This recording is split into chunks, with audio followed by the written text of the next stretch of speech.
Мамлекеттик органдарды реформалоону Садыр Жапаров президенттин милдетин аткарып жатып демилгелеген. Анын алкагында карьералык кадрлар резерви түзүлүп, ага өз ишин мыкты билген адистер чогулууда.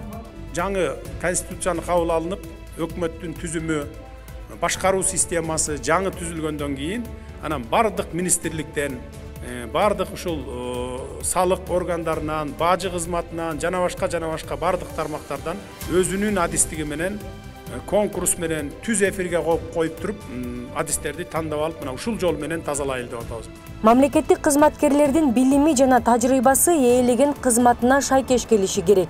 Иш билген адамдар чогулганда гана өлкө алдыга жылат, өнүгөт. Анткени адамдык ресурс өлкөнүн эң чоң байлыгы. Бул президенттикке талапкер Садыр Жапаровдун платформасында жазылган. Иллюстрация.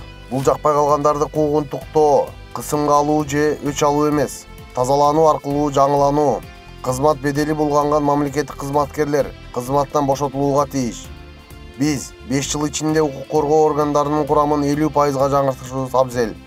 Мамлекеттик кадр кызматы иллюстрациялык иш-чаралардын негизги куралы болушу шарт.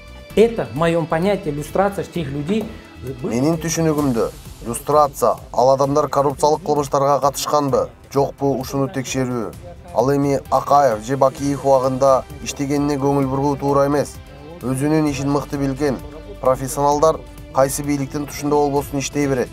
Бирок ыплас иштерге аралашкан болсо, муну ошондо иллюстрацияга ылайыктуу. Мамлекеттик кызматкерлер ачык сынактын негизинде гана келет. Ал үчүн комиссия ар тараптын өкүлдөрүнөн куралып, тандоо акыйкат жүрүшү зарыл. Бул иллюстрациянын бирден-бир элементи деп эсептейт саясат таануучу Алмаз Акматалиев. Бир эле критерий болуш керек. Мамлекеттик кызматтар жашына карабай, улутуна карабай,